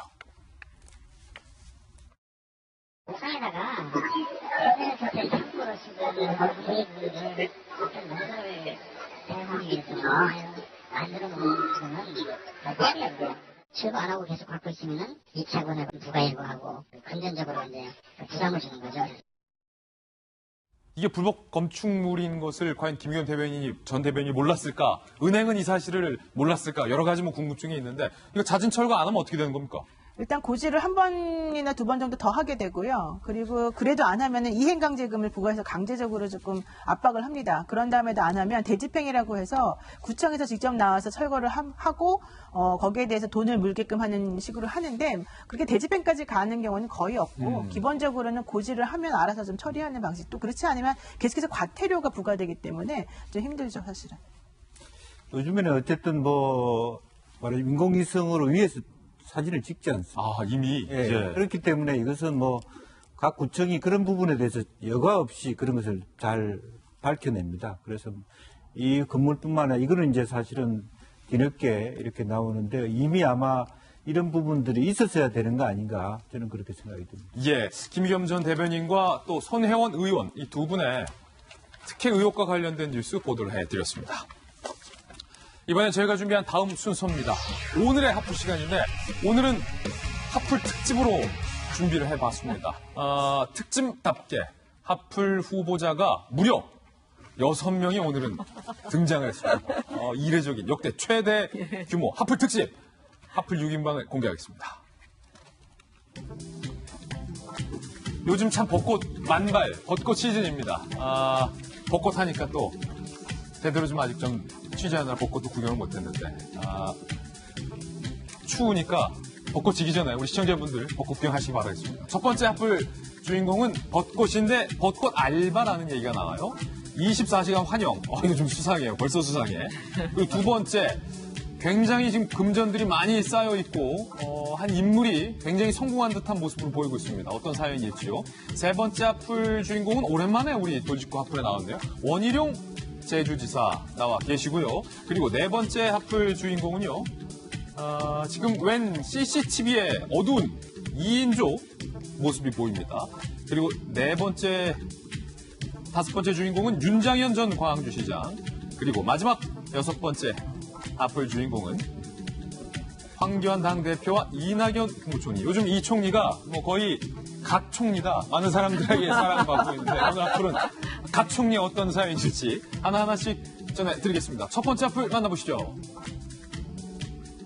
전국적으로 벚꽃 축제가 한창인 요즘 벚꽃 시즌을 맞아 위험한 알바가 성행하고 있다는 사실 알고 계신가요? 위험한 알바, 덴저러스 알바. 꽃이 피니 옆구리도 시리고 어쩐지 외로운 마음에 함께 꽃놀이를 즐길 일명 벚꽃 알바가 있다는 거예요. 일종의 애인 대행 알바 유형으로 대략적으로 시급 10,000원을 받고 함께 벚꽃을 구경을 해주는 것이 주 업무라고 합니다. 최저시급은 지켰다는 것. 그런데 문제는 순수하게 벚꽃 구경을 함께하고 싶다는 부인 취지와는 달리 막상 만나면 손을 잡아달라. 어깨동무를 해도 되겠느냐. 입맞춤을 해주면, 키스를 해주면 시급을 3배로 주겠다 등등 이 무리한 스킨십을 요구하는 경우가 허다하다는 겁니다. 자칫 성폭력으로 이어질 수도 있는 그야말로 위험한 알바, 덴저러스 알바라는 우려가 큰 상황.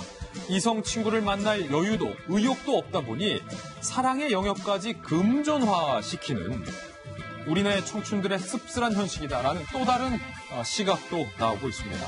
이 벚꽃놀이 굳이 여자친구와 남자친구 꼭 이 연인을 가장해서 갈 필요가 있을까라는 생각도 듭니다. 잠깐 펴타지는 아름다운 벚꽃길. 엄마랑 혹은 아빠랑 아니면 가족이랑 친구랑 함께 걸어보는 건 어떨까라는 생각을 해보겠습니다. 자, 오늘 하플 특집이니만큼 또 특별한 저희 돌직구쇼 멤버를 모셨습니다. 하플 특집을 맡아주실. 몇 주 만에 오신 겁니까? 네. 한국이미지전략연구소의 허나 소장님 모셨습니다. 어서 오세요. 네, 반갑습니다. 네. 먼저 허나 소장님과 함께 살펴볼 이 벚꽃 알바주의보인데 이게 어떤 건지 구인 내역서부터 좀 함께 보시죠. 벚꽃 알바주의보, 채용 관련 구체적 모집 내용, 함께 벚꽃 축제를 간다. 이런 식으로 광고를 하는 모양이에요. 그리고 세상 제일 사랑스러운 눈빛으로 봐준다. 함께 밥 먹고 사진을 찍는다. 애인인 척 완벽히 연기를 해준다. 이런 내용이 있어요. 그럼 얼마 줄까요? 식사 차비 제공, 시급 10,000원. 손잡아주면 팁 있음, 뽀뽀해주면 페이 2배. 이건 선택사항, 옵션이라고 이렇게 돼 있다고 하는데, 아니, 허은하 소장님. 네. 이런 벚꽃 알바, 이거 어떻게 봐야 됩니까? 인간 관계와 사랑까지도 사고 판다고 생각하니까 정말 슬픈 일인 것 같아요. 우리 결혼할 때 하객도 알바가 있고 사실은 소개팅도 알바가 있다라고 하는데 왜 이런 일이 벌어질까라는 생각을 해보면 젊은 층이 어떤 사랑이라던가 정에 대한 것에 대해서 좀 가볍게 여기게 되는 것 때문이 아닐까 싶어요. 왜 그러면 그렇게 가볍게 여기고 그런 인식을 갖고 있을까라는 것은 저희 대학 다닐 때만 해도 사실은 소개팅도 하고 노는 시간이 좀 많았잖아요. 미팅도 많이 했죠. 네. 예. 근데 요즘 참 대학 많이 했어요. 정말 아니, 저 말고 사람들. 예. 네. 근데 요즘 대학생들은 사실은 취업 때문에 사실 아르바이트, 취업 이런 것 때문에 놀러 다닐 수 없는 게 현실이에요. 여자친구도 남자친구도 못 만난다. 그렇죠. 그리고 그 면대면이라고 하죠. 영어로 하면 페이스 투 페이스 이제 제가 출장 다녀왔으니까. 미국 갔다 네, 그러니까요. 근데 면대면으로 대화하고 그 사람과의 관계를 맺는 거에 대해서 상당히 불편해하고 있는 것이 현실이에요. 예. 그래서 처음에 신입사원이 들어오면 또 그런 교육까지 시키기도 하죠. 이제 그러한 부분들 때문에 이 살아가는 게 너무 녹록지 않기 때문에 이러한 일이 벌어지는 게 아닌가 싶어서 서글프네요. 그렇다면 너무 진짜로. 서글픕니다. 그런데 이 벚꽃 알바주의보 정말로 조심하셔야 될 것이 특히 여성분들 피해 사례가 벌써 나오고 있다는 거예요. 함께 보시죠. 첫 번째 피해 사례. 대학생 A씨 23살의 여성. 상대 남성이 신체 접촉을 요구했다라는 거예요. 스킨십이 더 가능하면 시급이 올라간다. 키스까지 가능하면 시급의 3배. 그러니까 3만 원을 주겠다. 이런 피해 사례도 있고요. 두 번째 피해 사례. 직장인 남성 B씨, 27살, 채팅 앱 오픈 채팅 공간에서 시급 10,000원을 제시하면서 저 키스가 되면 시급을 더 높여주겠다. 이렇게 제기하는 남성들도 있었다는 거예요. 그러면서 이 남성이 이렇게 얘기했다는 거예요. 여성에게. 예전에 2차례 벚꽃 알바를 구했는데 그때는 상대 여성과 숙박업소를 대신해서 술 한잔하면서 놀기도 했다. 내가 여태까지 벚꽃 알바 구했던 그 모든 분들과도 입맞춤했었지만 아무런 문제가 없었다. 라고 구체적인 스킨십을 요구하는 지나친 사례도 있다는 거예요. 사례 세 번째. 세 번째는 없군요. 노영희 변호사님, 세 번째 피해 사례의 주인공이 될 수도 있다는 거예요. 이게요, 젊은이들은 벚꽃 알바, 약간 연세가 있으신 분들은 바카스 알바 이러는데. 바카스 알바. 근데 이게 전부 다 이제 외로워서, 근데 외롭긴 외로운데 관계를 진지하게 맺고 싶지 않은 사람들이 주로 하는 건데요.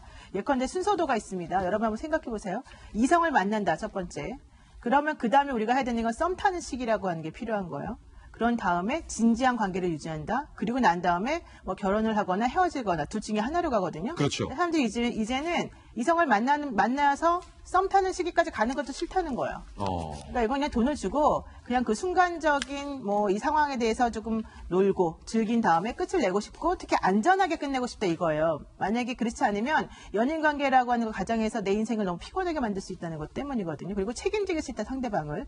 그런 것들이 모두 종합적으로 들어가는 건데 문제는 저런 식으로 저도 그래서 벚꽃 알바라는 걸 쳐봤어요. 예. 그랬더니 그 채팅 앱에서 이제 많이 그게 등장을 하고요. 실제로 많다. 네, 많고요. 그다음에 우리 사이트에 몇 명까지 지금 명단이 확보되어 있습니다. 이런 것까지 나오더라고요. 근데 기본적으로 중요한 건 그런 식으로 한다고 해서 그게 불법이 아니라는 거예요. 불법이 아니다? 네, 아직까지는 불법이 아니라는 예. 거예요. 이게 나중에 문제가 돼서 성매매까지 이어지게 되면 성매매 처벌에 관한 특례법으로 연결이 되는 거고 그다음에 이게 만약에 문제가 되어서 아까 뭐 대시를 해서 같이 놀았다고 하지만 그게 강요적인 게 들어가게 되면 성폭력이 되는 거잖아요. 그러니까 그렇게까지 번지기 전에 끝이 나면은 사실은 합법적인 상황에서 일어나는 일이기 때문에 어떻게 할 수가 없다. 예. 지금 수사기관에서도 여기에 대해서 예의주시하고 있고 특히 여의도 벚꽃 축제가 지금 이제 진행 중인 그렇죠. 거잖아요. 그렇다라고 하면 그 주변에서 이런 문제가 발생할 가능성이 있다라고 봐서 그래서 지금 안양천 그다음에 여의도 이런 특히 이제 벚꽃이 많이 난무하는 곳에 조금 더 신경을 쓰고 있다고 합니다. 벚꽃이 난무한다라는 표현을 주셨어요.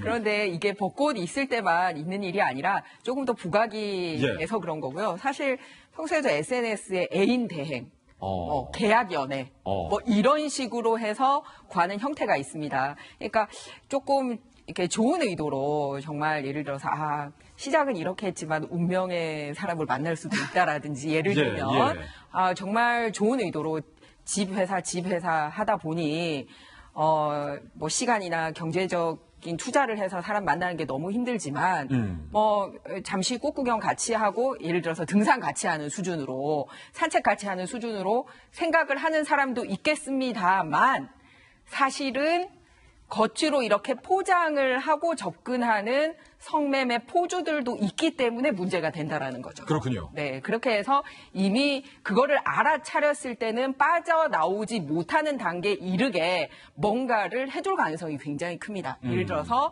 뭐 돈 거래를 해가지고 이거 자체가 네가 허용한 거다라고 얘기를 한다라든지 뭐 원치 않는 사진이지만 조금 친밀한 사진인 것처럼 해서 이 사진 자체가 그렇게 허용한 걸로 본다라든지라고 해서 이렇게 함정을 파줄 가능성이 있기 때문에 원래 이 청년이나 역의 가치관, 그러니까 순수한 사람들의 그런 행동이 소위 곡해될 가능성이 있다라는 거죠. 그래서 참 씁쓸한 단면을 보여주고 맞습니다. 있는 것 같습니다. 지금 특히 벚꽃 시즌이기 때문에 오늘 저희가 특별히 하플 특집 아니겠습니까? 지금 순수하고 순진하신 여성분들 특히 피해 당할 수 있기 때문에 조심하시라는 차원에서 저희가 준비를 해봤습니다. 두 번째 하플 사연도 만나보시죠.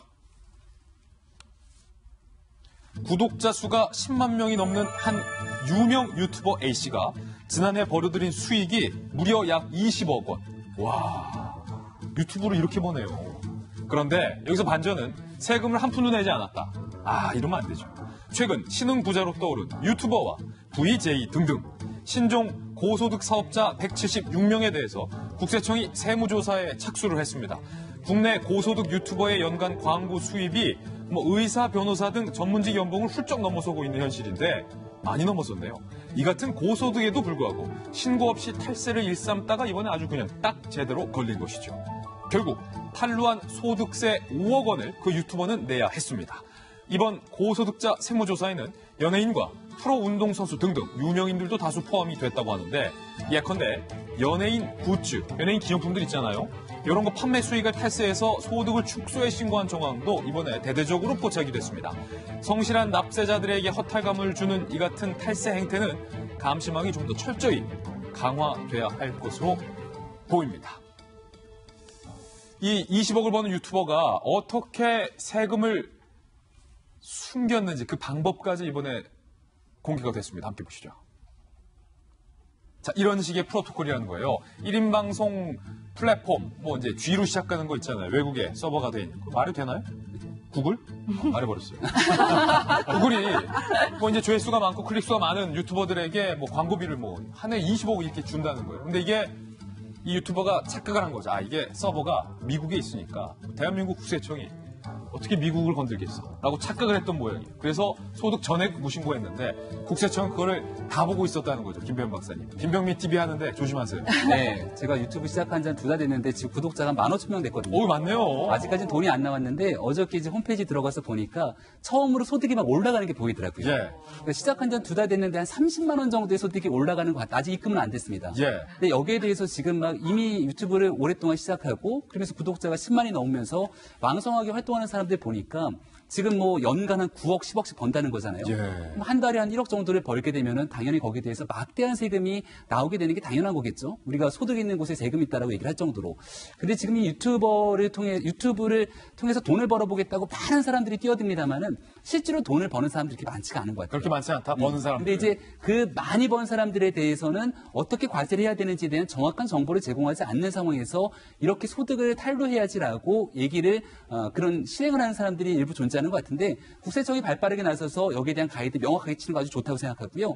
더 나가서 지금은 이 고소득을 얻는 사람뿐만 아니라 저처럼 유튜브 조금씩 하면서 한 달에 뭐 한 몇백만 원 정도 번다라고 하는 사람들이 이제 막 도처에 생겨나기 시작할 건데요. 그런 분들이 어떻게 세금을 내야 되는지에 대한 가이드를 좀 잘 얘기를 해줬으면 좋겠고 예. 특히나 지금 연예인, 야구 선수, 뭐 스포츠 선수 등으로 인해서 충분히 국민들의 사랑을 받으면서 소득을 많이 얻는 사람들이 있잖아요. 저렇게 현금을 막 집에다가 숨겨두고 꽁꽁 말려요. 그러니까 그런 분들, 우리 직장인들 같은 경우는 우리가 통상 유리지갑이라고 얘기를 하게 되는데 이렇게 모든 것들을 투명하게 들여다볼 수 있는 것처럼 언제든지 내 소득을 들여다볼 수 있다는 생각하에 성실하게 납세를 해야 될 의무가 있다고 생각합니다. 예. 네, 있는 사람이 더 무섭다라는 말을 정말 느끼게 되는 것 같아요. 진짜. 예. 있는 사람이 더해요. 있는 사람이 더한 것 같아요. 특히 탈세에 대해서 우리가 조금 심각하게 좀 생각해 봐야 될 것 같아요. 조금 전에 유리지갑 말씀하셨잖아요.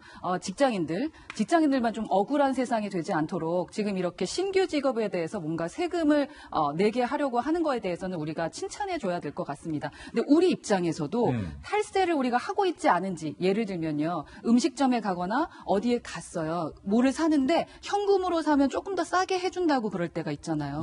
예. 그럴 때 우리가 그냥 그래요? 그럼 좀 더 싸니까 현금으로 낼까? 했던 것도 어쩌면 그 사람에 대해서 탈세를 일으키는 것을 조장하는 걸 수도 있을 것 같아요. 그 사람이 이제 현금을 신고를 안 하게 될 경우에. 그렇죠. 그래서 우리 스스로도 이 탈세라는 우리 사실은 뭐 먹고 사는 것 때문에 전쟁도 일어나고 예. 먹고 사는 것 때문에 얼마나 많은 일이 벌어집니까? 돈 버는 것 때문에 진짜 많은 사람들이 열심히 살아가고 있으니까요. 세금 낼 사람들은 제대로 좀 내서 모범이 되는 뭐 연예인이든 유튜버들이 좀 돼주셨으면 좋겠습니다. 사실은 제가 이제 또 얼마 전에 아들이 낳지 않았습니까? 네. 아들의 성장기를 아들이 낳은 게 아니고 제가 아들을 낳은 건데 아들의 성장 모습을 담은 뭐 이제 유튜브, 네. 브이로그 뭐 이제 그런 걸 하는데 구독자는 뭐 100명밖에 안 돼서 수익은 없는데 저희가 절대 지금 배 아파서 이런 뉴스 하는 거 아니라는 걸 한번 그렇죠. 좀 짚어주셔야 될 필요가 있어요. 예, 일단 앞서 김병민 박사님 정말 말씀 잘하셨어요. 보면 이렇게 자영업을 처음 하시는 분들도 보면 세금 관계라든지 위생 관계라든지 어떻게 해야 되는지 몰라서 관계 지자체에서 그분들을 다 모아가지고 매년 교육을 시킵니다. 예. 그렇게 해서 문제가 없도록 하고 또 그런 분들끼리 협회를 만들어서 이렇게 협회 안에서 세무 관련된 분을 고용해가지고 이렇게 봐주기도 하고 그러거든요. 왜냐하면 회원 낸 사람에 대해서 마찬가지로 요즘 초등학생들이 가장 되고 싶어하는 직업이 유튜버가 1등이에요. 그래요? 네. 대통령은 어디 갔어요? 10위 안에 대통령은 한 거기 명밖에 들어가요. 없고 유튜버는 누구나 할 수 있다라는 장점도 있죠. 그래서 그렇다라면 이번에 그런 기준을 만들어서 작정하고 탈세하지 않았지만 몰라서 못 하시는 분들에게 이렇게 기회를 줬으면 하고요. 그리고 두 번째는 저희가 어떤 가게를 가거나 기업을 가면 납세 모범 기업, 예. 납세 모범 식당 같은 게 있어요. 세금 잘했다고. 패도 붙여주고. 그럼 마찬가지로 유튜브 방송할 때도 김병민 TV 옆에 납세 모범 유튜브 이렇게 딱 돼 있으면 예. 더 마음 놓고 우리가 여기는 투자를 해도 그만큼 또 국가에도 기여를 하고 있구나. 이런 제도도 만들면 좋지 않을까 생각합니다. 예. 참고로 저도 서울시 모범 납세자를 몇 년 내내 지금 노영 변호사님도 선정이 돼 있는데요. 모범 예. 네, 모범 변호사는 아니고 모범 납세자. 근데 문제는 별로 그게 혜택이 없고 의미가 없다는 거예요. 그러니까 좀 혜택을 줬으면 좋겠어요. 혜택을 좀 줘라. 네, 그러면 사람들이 이제 그런 제도가 있다는 것도 알고 세금도 좀 깎아주고. 뭐 깎아주면 좋고 뭐 어쨌든 간에 뭔가 좀 본인이 뿌듯해야지 이런 걸 하는 거 아니겠습니까? 그래서 필요하면 좋겠고 제가 좀 축하드립니다. 처음 알았는데 10,000명이 넘었어요. 근데 30만 원이면 10만 명이면 300만 원 정도씩 그 수입이 꾸준히 들어온다는 얘기잖아요. 예. 근데 어떻게 이 유튜버들은 지금 현재 이렇게 많은 수입을 올릴 수 있는지 조금 구조가 이상하네요. 예. 자, 이번에는 세 번째 하플 주인공도 소개를 해드리겠습니다. 오랜만에 하플에서 보는 인물입니다. 원희룡 제주지사. 외로워도 슬퍼도 나는 안 울어. 캔디 노래의 이 슬픈 가사를 격하게 공감하고 있는 분이에요. 전국 광역자치단체장 중 유일한 민주당 소속이 아닌 원희룡 제주지사가 무소속으로 겪는 고충을 토로했습니다. 정확히 말하면 여당 소속이 아닌 고충을 저렇게 춤으로 서글프게 춤을 추고 있어요. 체조입니까 춤입니까? 예컨대 영리병원 개설 허가와 제2공항 추진으로 퇴진 요구를 받고 있는 가운데 5년째 사업이 지지부진한 상황에 어려움을 호소한 것. 자신의 상황을 들장미 소녀 캔디에 빗댔는데요. 직접 들어보시죠. 아침 저녁으로 와서 원희룡 퇴진 길을 뚫기 위해서 물을 뿌리를 이는 이런 활동들을 계속하고 계신데 무소속이라서 흥만해서 그런 건 아닙니다. 저는 뭐 그렇게 생각하지 않습니다. 혹독한 시련을 겪을수록 마음은 강해진다고 생각합니다. 서울의 22개 구조 비슷한 구조. 서초구 조은희 구청장님 서울시 구청장 모임에서 건배사도 패싱당한다면서요. 저도 시도지사 결부에 가면 유일한 무소속이라 비슷한 처지입니다. 하지만 원희룡 지사 본인은 뭐 괜찮다고 하지만 서울구청장 같은 경우도 25명 중 유일한 야당인 조은희 구청장과 동명상련을 느끼는 모습입니다. 조은희 구청장은 해당 영상에 댓글을 통해서 댓글 달았나 봐요. 따뜻한 응원 정말 고맙다며 캔디 정신을 잊지 않겠다, 늘 영원하겠다라고 화답하기도 했습니다. 한편 이 원 지사와는 전혀 다른 상황이죠. 강력한 여당 단체장 박원순 시장의 소식인데 박 시장이 평양 상하수도 공사에 10억 원을 배정한 사실이 알려졌습니다. 휴대용 수질 측정 장비 등등을 구입할 예정이라던데 평양의 상하수도 현대화 작업을 위한 10억 원의 투자.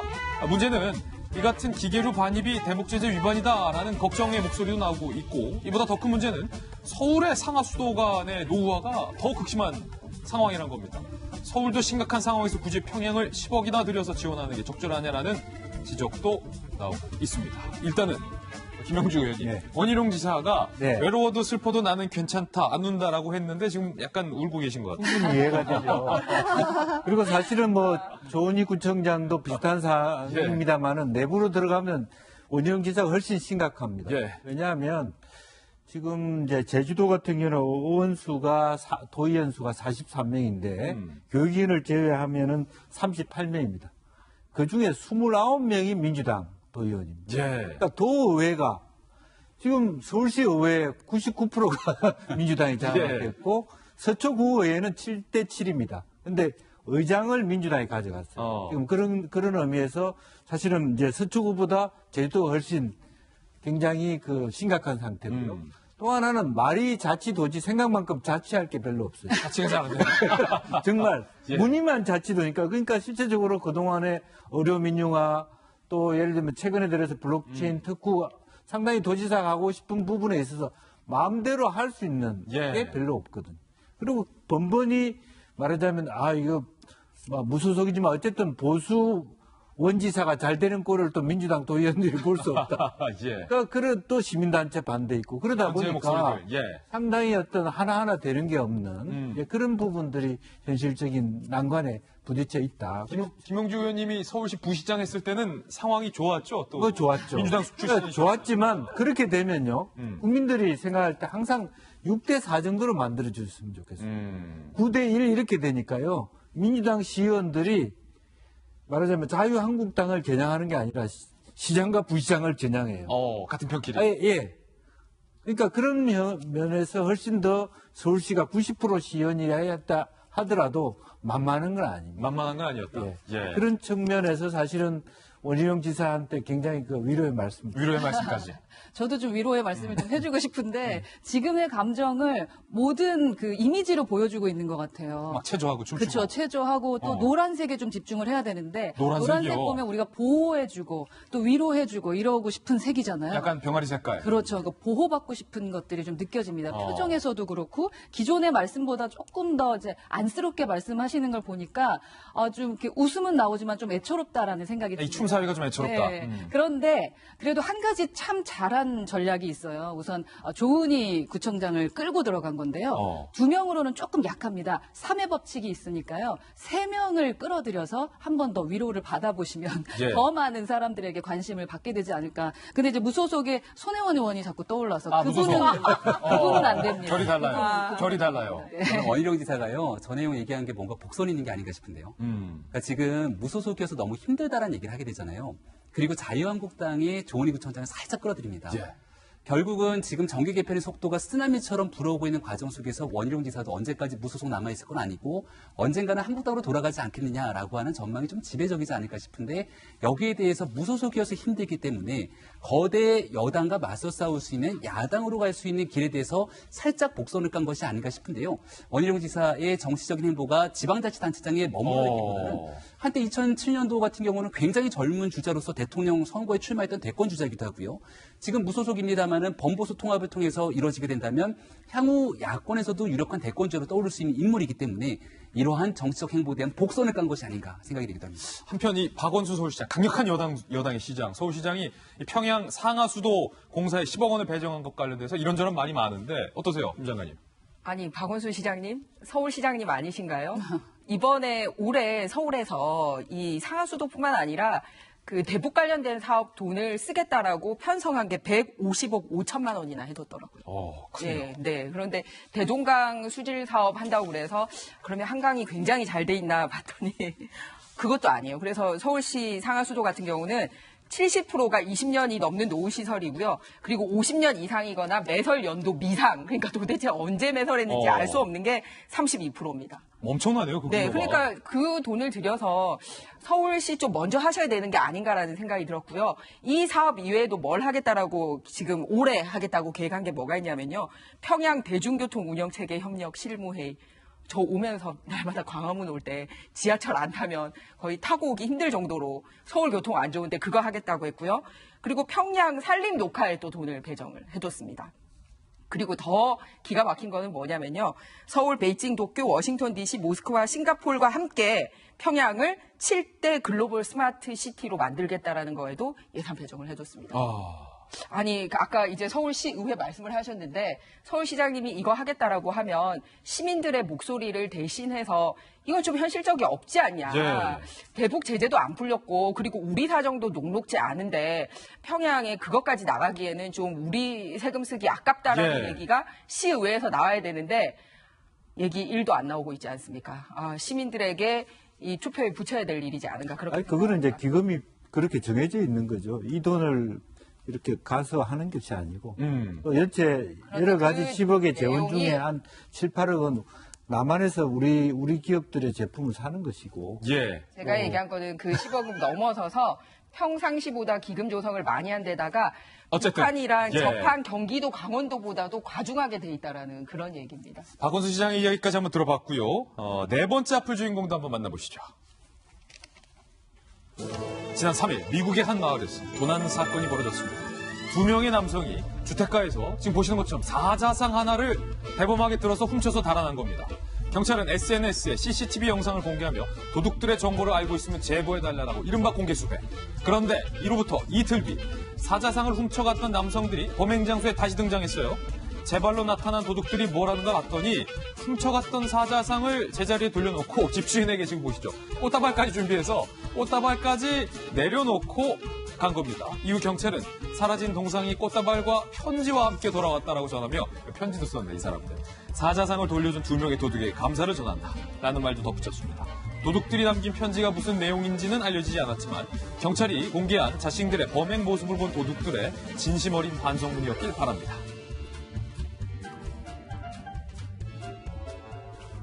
권양숙 여사 사칭 사기범에게 거액을 빌려줬다가 기소된 윤장현 전 광주시장에게 검찰이 징역 2년형을 구형했습니다. 노무현 전 대통령의 혼외자 소리에 이성이 마비됐었다라고 해명했던 윤 전 시장. 하지만 검찰은 지난 2017년 윤 전 시장이 가짜 권양숙에 속아 4억 5천만 원을 송금한 걸 두고 공천을 염두했다라고 본 것이죠. 가짜 권양숙 사기범 김 씨에게는 징역 8년에 추징금 4억 5천만 원을 구형했습니다. 강하게 엄벌하겠다는 검찰의 의지. 윤 전 시장은 최후 변론에서 많이 부끄럽고 참담하다. 광주 시민들께 거듭 사과를 드린다라고 밝혔는데요. 자신을 권양숙 여사라고 속이고 접근해서 본인의 이성을 마비시키고 돈도 명의도 다 잃게 한 김 씨에게는 윤장현 전 시장이 이렇게 얘기했다고. 다시 가정으로 돌아가서 잘 살기 바란다. 따뜻한 위로의 말을 전했다고 합니다. 이 말을 들은 가짜 권양숙 김 씨는 흐느끼기 시작했고 윤 전 시장이 따뜻하게 안아줬다고까지 하는데 사기꾼과 피해자 눈물겨운 위로와 용서의 소식이었습니다.